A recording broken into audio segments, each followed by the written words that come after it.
اچھا، یہ میرے پاس مزید کچھ سوالوں کی لسٹ موجود ہے، جس میں سے کچھ سوالوں کے جوابات تو ہو چکے ہیں، جیسے کہ قحط کے بارے میں بات ہو چکی ہے، کلائمیٹ چینج کے بارے میں بات ہو چکی ہے، اور ڈی کوڈنگ بھی بتا دیا ہے کہ پرکھنے کا معیار کیا ہے۔ لیکن اس کے بعد آگے کچھ سوالات ہیں جو کہ اویس صاحب اور قاسم صاحب جو بتا رہے ہیں، ایک کالے جھنڈے اور کالے جیٹس پہ انہوں نے تھوڑا سا فوکس کیا ہے، اور ساتھ میں کوئی لوگ پوچھ رہے ہیں کہ آپ ان کے خلاف کیوں ہیں، ان کے خواب سچے بھی تو ہو سکتے ہیں۔ ٹھیک ہے، یہ 3 سوال میں نے آپ کو ایک ہی سوال کر دیا۔ اچھا، پہلی بات تو یہ ہے کہ قاسم لاہوری کا جب بات آتے ہیں نا میں مسکرا جاتا ہوں، تو لوگوں نے بڑا اس پہ بھی ناراض ہوئے ہیں کہ آپ ان کو تمسخر اڑاتے ہیں۔ دیکھیں، تمسخر میں نہیں اڑا رہا، تمسخر وہ خود اپنا اڑواتے ہیں۔ جس طرح کہ آپ ان کی آپ باتیں دیکھ لیں، قاسم لاہوری صاحب کس طرح باتیں کرتے ہیں، کس تلفظ میں کرتے ہیں، وہ بیچارے الفاظ تو ادا صحیح طریقے سے کر نہیں سکتے ہیں، اور وہ کہہ رہے ہیں جی کہ ٹریننگ ان کی نعوذ باللہ اللہ تعالیٰ دے رہے ہیں ان کو، اور رسول اللہ صلی اللہ علیہ وسلم دے رہے ہیں۔ کیسی باتیں وہ کرتے ہیں؟ یہ اس طرح کی بات وہی شخص کرتا ہے جو دماغی طور پہ وہ جو معذور ہوگا، یا وہ بالکل شیطان کے آگے ہتھیار ڈال چکا ہوگا۔ تو آپ یہ دیکھیں کہ مجھے نہیں سمجھ آتی کہ کون سے لوگ ان لوگوں کو فالو کرتے ہیں۔ ان لوگوں کا کیا آئی کیو لیول کم ہے، یا وہ لوگ دین سے بالکل ہی سمجھتے نہیں ہیں، دین کی بیسکس کو نہیں سمجھتے ہیں۔ اکثریت نے دجال کو خدا بھی تو ماننا ہے نا، تو وہ تو انہی میں سے وہ لوگ موجود ہیں ابھی ہمارے اندر۔ جی آف کورس، وہ ٹریننگ کر رہے ہیں اپنے آپ کو دجال کو ماننے کے لیے۔ قاسم لاہوری کو مانیں گے تو دجال کو آگے مانیں گے۔ تو ادروائز دیکھیں، اٹس ویری سمپل۔ قاسم لاہوری جیسا بندہ، اتنی بڑی ہستی، حضرت امام مہدی کی ہستی، کیسے یہ اٹھ کے کس منہ سے یہ لوگ یہ ایسی باتیں کرتے ہیں؟ میں حیران ہوتا ہوں۔ وہ اویس نصیر، وہ کس منہ سے اس کی وہ پبلسٹی کرتا ہے؟ اس کو شرم نہیں آتی ہے؟ لوگوں کو دھوکہ دے رہا ہے، وہ صرف اپنی پبلسٹی کے لیے یہ کام کر رہا ہے۔ مسجدوں میں بیٹھ کے وہ سنا ہے کہ وہ درس بھی دینے لگ گیا۔ اس کو شرم نہیں آتی اس شخص کو؟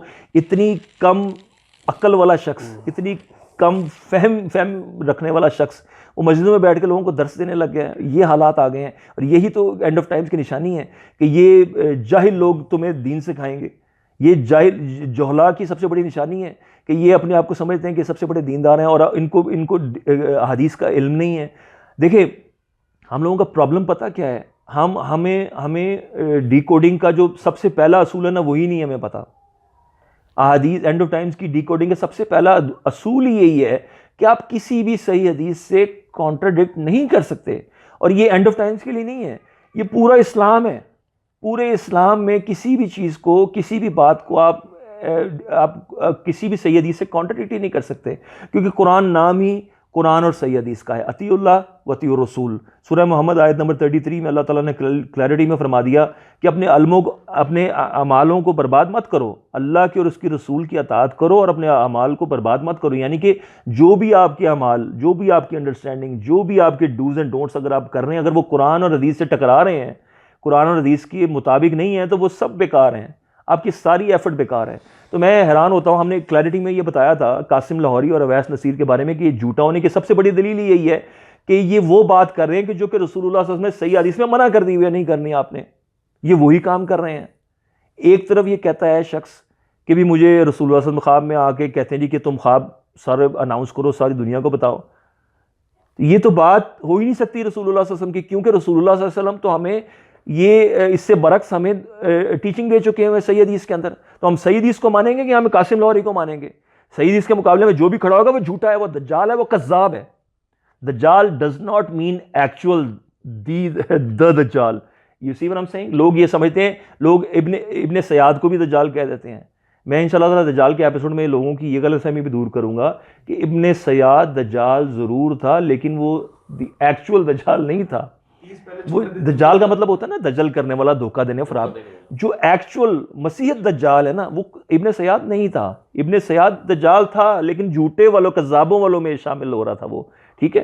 اسی لیے حضرت عمر رضی اللہ عنہ نے قسم بھی کھائی تو نبی پاک خاموش بھی رہ گئے تھے۔ لیکن نبی پاک میں ایک اور حدیث میں یہ بھی اعتراض لوگوں کا میں یہاں پہ دے دوں، ایک اور حدیث میں رسول اللہ صلی اللہ علیہ وسلم نے فرما دیا تھا عمر کو، حضرت عمر اس کو قتل کرنے لگے تھے مسیحت دجال سمجھ کے ابن سیاد کو، تو رسول اللہ صلی اللہ علیہ وسلم نے ان کو منع فرما دیا تھا۔ یہ اس حدیث کا جواب ہے جس میں جو کہتے ہیں نا کہ حضرت عمر رضی اللہ عنہ نے قسم کھا لی تھی رسول اللہ صلی اللہ علیہ وسلم کے سامنے کہ اللہ کی قسم کھاتا ہوں یہ دجال ہے، تو نبی پاک خاموش رہے تھے، جواب نہیں دیا تھا۔ تو بیسیکلی اس کا جواب یہ ہے، اس میں رسول اللہ، دوسری حدیث میں اس کا جواب ہے، رسول اللہ صلی اللہ علیہ وسلم نے منع فرما دیا کہ تم اس کو قتل مت کرو۔ اگر تو یہ وہ ہے جس کو تم سمجھ رہے یہ وہ ہے تو تم اس کو مار نہیں سکو گے، اگر یہ وہ نہیں ہے جس کو تم سمجھ رہے یہ وہ ہے تو تم اس کو مارنے کے تمہیں کوئی فائدہ نہیں ہوگا. نبی محمد دونوں صورتوں میں ان کو منع کر دیا تھا. اس کا مطلب ہے کہ رسول اللہ صلی اللہ علیہ وسلم نے بات کو ایمبیگوٹی میں رکھا ہے, ٹھیک ہے, لیکن کلیئرٹی میں بتا دیا ہے کہ یہ وہ دجال نہیں ہے, ٹھیک ہے, یہ وہ مسیح دجال نہیں ہے, لیکن یہ ہے جھوٹوں میں سے ہی, کیونکہ وہ جو دعوے کرتا تھا, جو باتیں کرتا تھا. انشاءاللہ تعالیٰ میں دجال کے ایپیسوڈ میں ایکسپلین کروں گا. اب ہم آ جاتے ہیں اپنی اس پرانی بات کی طرف. وہ کیا چل رہی تھی, میں درمیان میں اس طرف آ گیا تھا. جیٹس کالے اور علم, یہ قاسم لاہوری. ہاں اچھا, اب یہ قاسم لاہوری صاحب, یہ جو اویس نصیر صاحب ان کی مشہوری کر رہے ہیں نا, وہ کہتے ہیں جی کہ یہ ان کو اللہ تعالیٰ اور رسول اللہ صلی اللہ علیہ وسلم خواب میں آگے ٹریننگ دے رہے ہیں, اور کتنے سالوں سے دے رہے ہیں. بھائی کتنے سالوں سے ٹریننگ دے رہے ہیں. ابھی رسول اللہ صلی اللہ علیہ وسلم کی ہمیں تعلیمات دیکھ لیں, اس کے بعد یہ باتیں کرنا, یہ دینا, اور قرآن اور حدیث کے مطابق اگر آپ ان کی باتوں کو, جتنے بھی ان کے جو ہے نا یہ جو دعوے کرتے ہیں, تو سب کے سب جھوٹے نکلتے ہیں اکارڈنگ ٹو قرآن اور حدیث. یہ ایسا ہو ہی نہیں سکتا, کیونکہ ہم پوری امت کسی ایک شخص کے خواب کے تحت ہو ہی نہیں سکتی. ہمارے لیے سارے ڈوز اینڈ ڈونٹس ہمارے لیے قرآن اور حدیث کے اندر موجود ہیں. اب یہ کہتے ہیں جی کہ میری باتیں مانو ساری کی ساری, اور یہ بات وہ ہے رسول اللہ صلی اللہ علیہ وسلم نے صحیح حدیث کے اندر, ہم نے ایپیسوڈ میں ایکسپلین کیا تھا کہ رسول اللہ صلی اللہ علیہ وسلم نے منع فرما دیا تھا کہ تم اپنے خوابوں کی تم مشہوری نہیں کرو گے. نبی پاک نے ان کو لمیٹڈ کر دیا کہ کن لوگوں سے تم اپنے خواب بیان کر سکتے ہو. یا تو اس شخص کو عالم ہونا چاہیے, یا آپ کا خیر خواہ دوست ہونا چاہیے, عقل مند اور خیر خواہ دوست. یہ اس دوست کی ڈیفینیشن حدیث کا جو انالیسز ہے نا, ان حدیث کا جو انڈرسٹینڈنگ ہے, جو مفہوم ہے, وہ یہ ہے عالم یا وہ دوست جو عقل مند بھی ہو اور خیر خواہ بھی ہو, ٹھیک ہے. ان لوگوں سے صرف آپ نے اپنے خواب ڈسکس کرنے ہیں جو اچھے والے خواب ہیں. برے والے خواب تو ان سے بھی نہیں کرنا ہے. جو شیطانی خواب ہے نا, اس کے لیے تو عمل رسول اللہ صلی اللہ علیہ وسلم نے بتا دیا کہ اعوذ باللہ من الشیطان الرجیم 3 بار پھونک لیفٹ سائڈ پر تھوک تھوک کر کے کر دیں, اور اس کے بعد اٹھیں, وضو کریں اور نماز پڑھیں, ختم ہو گیا اس شیطان کے خواب کا. وہ تو کسی بھی ذکر نہیں کرنا آپ نے.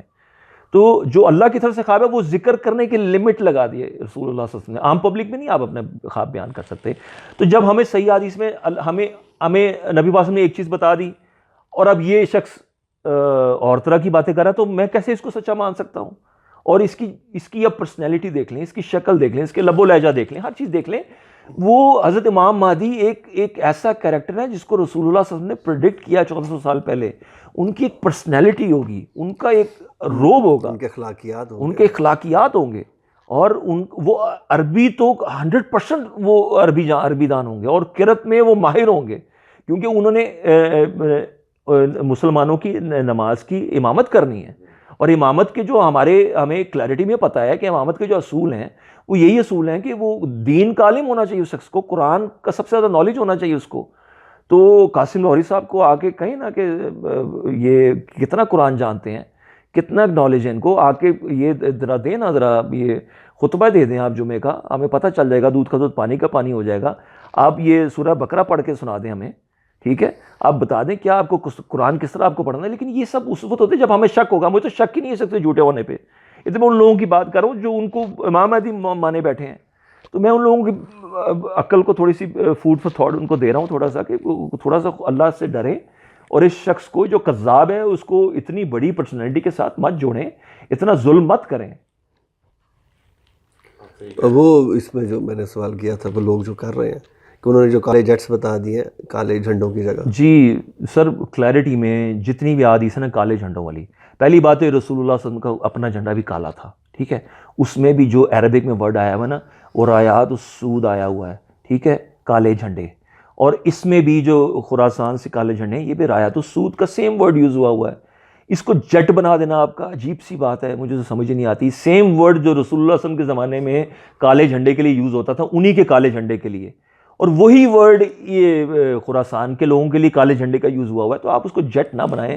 میں اس لیے کہنا کہ اپنے مطابق نہ آپ مولڈ کریں حدیث کو, آپ ان کے مطابق اپنی انڈرسٹینڈنگ کو لے کے آئیں حدیث کے مطابق, ادروائز آپ ڈیکوڈ کر ہی نہیں سکیں گے. سب سے پہلا اصول یہ ہے کہ صحیح حدیث سے آپ ٹکرا نہیں سکتے ہیں, اور آپ ایک جگہ آپ اس کو معنی کو نہیں بدل سکتے, ٹھیک ہے. جو کالے جھنڈوں کے لیے اس دور میں بھی کالے جھنڈوں کے لیے ورڈ یوز ہو رہا ہے, وہی اس دور میں بھی کالے جھنڈوں کے لیے کالے جھنڈے ہی ہیں. اور ہم نے ایکسپلین کیا تھا القاعدہ پوری دنیا کے کافروں کو کھٹکتی تھی, جس کی وجہ سے وہ آئے یہاں پہ. القاعدہ کے جھنڈے کالے, ٹھیک ہے. اور القاعدہ کی ہی ایک سب گروپ جو کہ یمن میں موجود ہے، ہم نے ان کا ساری بتایا، ان کے بھی کالے جھنڈے ہیں اور وہ بیسڈ کرتے ہیں خراسانی ہیں، وہ خراسان سے ہی بیسڈ کرتے ہیں، یمن میں وہ جہاد کا حصہ ہیں، ان کا نام بھی وہی ہے جو کہ احادیث نے پریڈکٹ کیا تھا کہ یہ جو نام ہے عدن ابین، عدن ابین ہم نے پہلے کئی ایپیسوڈ میں پڑھا، لیکن ایکچول عربک میں عدن ابین اس کا ورڈ ہے، جو پروناؤنسیشن جو صحیح پروناؤنسیشن ہے، عدن ابین ہی کے نام سے یہ گروپ کا نام ہے، اور ان کے جھنڈے کالے ہیں، اور انہوں نے یمن سے انہوں نے آنا ہے، حضرت امام مہدی کی مدد کے لیے آنا ہے، 12,000 کا لشکر ہے، وہ صحیح حدیث ہے، ان کے جھنڈے کالے ہیں، اور یہی خراسانی لوگ ہیں، یمن میں پہنچ چکے ہیں آلریڈی، اور انہوں نے مدد کرنی ہے یہ جو حضرت امام مہدی کی، جو بہرحال کالے جھنڈوں کے حوالے سے وہ ہے بات کہ یہ وہ عدن ابین ہے، القاعدہ ہے، اور یہ کالے جھنڈے یہ نکل چکے ہیں، اور یہ اس وقت جنگوں کا حصہ ہے آلریڈی۔